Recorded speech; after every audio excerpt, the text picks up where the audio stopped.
Okay, let's dive into this. The secret life of bread, maybe. That amazing change from basic ingredients into, well, something delicious. Really does feel a bit like magic sometimes, doesn't it? It does, and at the heart of that magic, it's really fermentation. So today we're getting deep into mastering fermentation and proofing too, to really help you level up your home baking. Yeah, these are crucial steps. We're looking at insights from the Baking Great Bread at Home community, right? They had this hashtag Foolproof challenge focused exactly on this stuff. Exactly. So we're pulling from that real world experience. Our goal here is basically to boil down the key ideas, point out maybe some common And pitfalls. unlock those flavor secrets hidden inside. Right, so you can bake feeling, more confident and maybe less overwhelmed by all the baking advice out there. It's interesting because fermentation and proofing, they are so fundamental, but they can also feel like the trickiest parts, the most unpredictable bits of baking bread at home. And the insights from that challenge, they give a really great practical perspective. We're basically going to pull out the core knowledge to help you not just like follow a recipe blindly. But actually understand what's going on in the dough. Exactly, to read the dough. Okay, good. So practical stuff baked right in today. Let's start with the basics then. When we talk about fermentation and proofing, what are we actually talking about?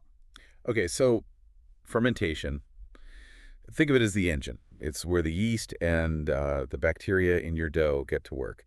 They eat the carbohydrates, the sugars. The flour, Right. essentially. The starches break down into sugars they can use. Mm. And doing that releases carbon dioxide. That's what makes the bread rise, because of Right. that lovely texture. Mm-hmm. But just as importantly, it produces all sorts of compounds that create the flavor, the aroma, the character of the bread. Okay, so rise, texture, and flavor. Got it. And proofing. Proofing is simpler, really. It's just that final rise the dough takes after you've shaped it into a loaf or whatever shape you're making, and just before it hits the oven.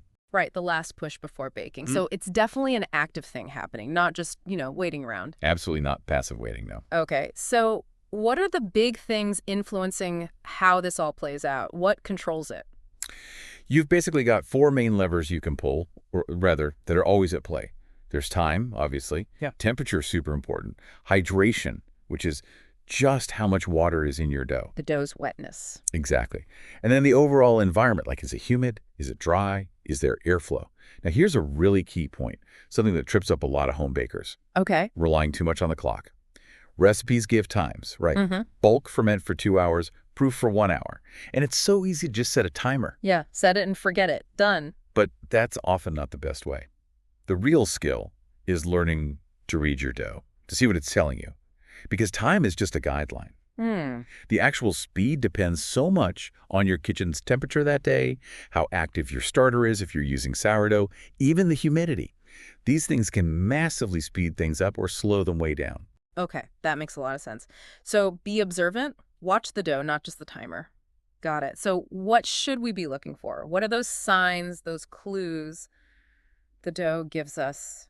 Good question. During that first stage, bulk fermentation, that's after mixing, before shaping, you're generally looking for the dough to increase in volume, maybe 30 to 50%. Ish.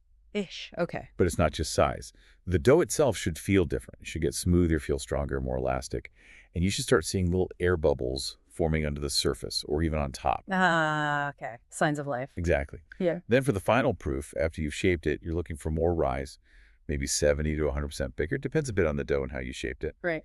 And the surface, it should look kind of tight, maybe plump, but if you gently nudge the container, it should have a little jiggle to it. Not stiff, but not like totally sloppy either. A slight jiggle. I like that description. It's visual. Are there other ways, like hands-on tests we can do? Oh yeah, the Pope test. It's classic for a reason.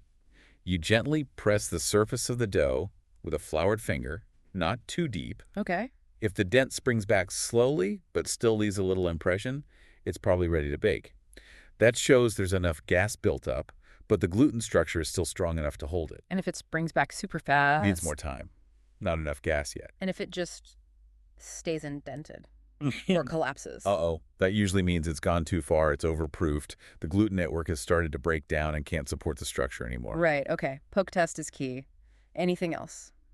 Well, earlier on, during bulk fermentation, you can do the window pane test. You gently stretch a small piece of dough between your fingers. Uh-huh. If you can stretch it thin enough that you can almost see light through it, like a window pane, Without it tearing easily, that means your gluten is well developed. That's a good sign it can trap the gas properly. Okay, these are really practical things you can actually do rather than just guessing. Cool. Now let's flip it. What about when things go wrong? What are the common mistakes people make with fermenting and proofing? Yeah, we definitely see patterns. Underproofing is super common. Often it's just impatience or sticking rigidly to a recipe time when your kitchen is maybe quite cool. Right, didn't adjust for the cold? Exactly. And the result? You get a loaf with a really tight, dense crumb. Often the crust is quite pale because the sugars haven't developed enough for browning, and the flavor is just kind of weak, flat, Disappointing. very. Then the opposite is overproofing. That can lead to a loaf that spreads out flat in the oven, has very little oven spring, that final burst of rising. Right, it just sort of sighs instead of jumping up. Pretty much. And sometimes you can get off flavors, maybe too sour or even a bit bitter, as the yeast and bacteria have just run wild for too long. Okay, definitely want to avoid both of those. Any other pitfalls? Well, something people might not think about is their bowl choice for bulk fermentation.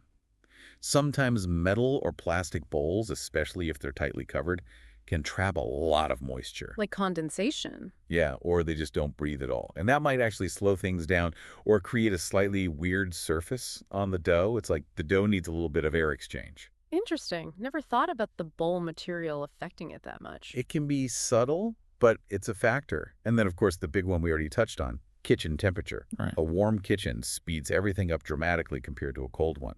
So that 2-hour bulk ferment in your recipe, it means nothing without knowing the temperature context. Totally true. My summer sourdough is way faster than my winter attempts. Definitely learned that one.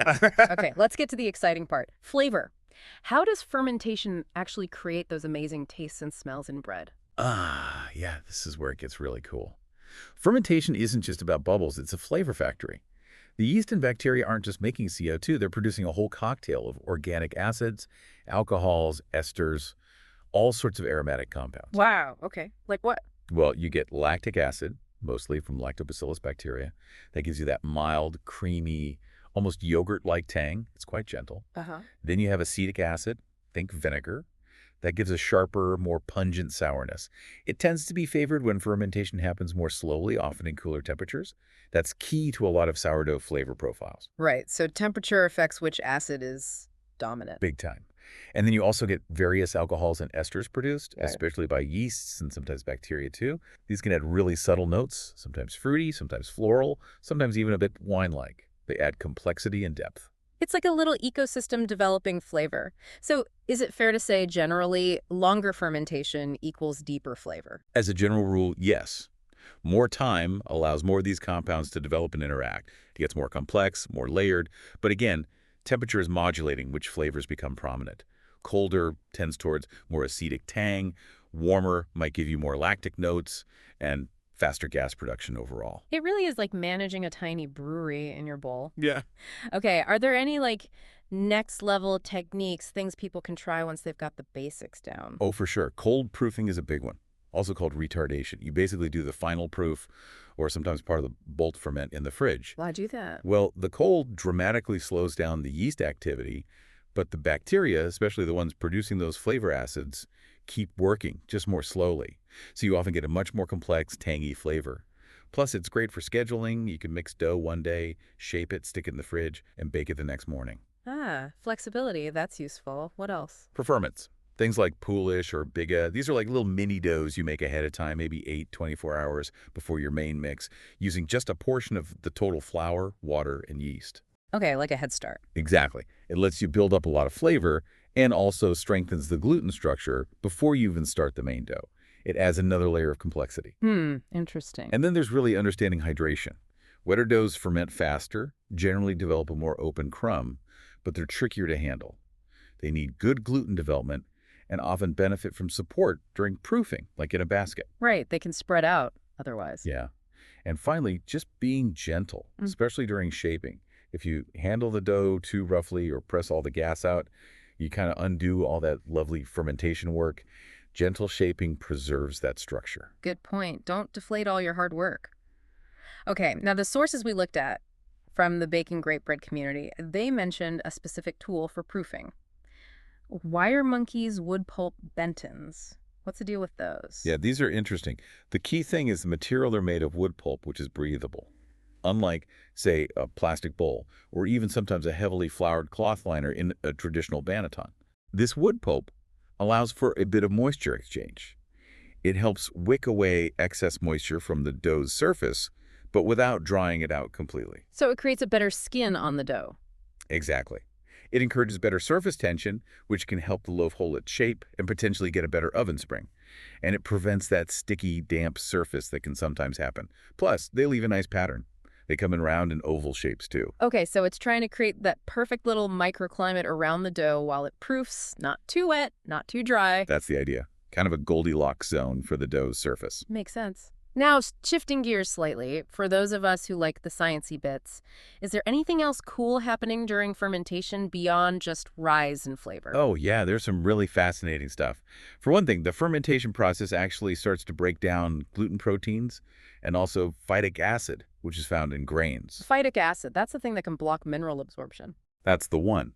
So some research suggests that fermentation, especially long, slow sourdough fermentation, might make the bread easier to digest for some people and could even improve how well your body absorbs minerals like iron and zinc from the flour. Wow, okay. So potentially more nutritious too? Potentially, yes. And in sourdough, those temperature shifts we talked about, they don't just affect flavor. They actually influence the balance of different types of microbes in your starter. It's a living community. Right. And it's worth remembering, sourdough isn't just trendy. It's a source of live bacteria, which can contribute positively to your gut health. And there's even some evidence that cold fermentation might specifically boost the availability of minerals from whole grain flours. That's amazing. So many layers to this simple process. Now, that Baking Great Bread community, they must have some core wisdom, right? What's the big takeaway advice they share about all this? The one phrase that comes up again and again is, watch the dough, not the clock. It sounds simple, but it's fundamental. Yeah, we talked about that. The experienced bakers there really hammer home that your room temperature is way more important than any time given in a recipe. They use the example like, a 4-hour proof might be perfect in July when it's warm. But in December, It could easily take 6 hours, 8 hours, maybe longer, depending on how cold your kitchen is. yeah, You have to adapt. They also say smell your dough. smell it, really. Yeah, your nose can tell you a lot. A nicely fermented dough has a pleasant, slightly sweet, maybe slightly tangy smell.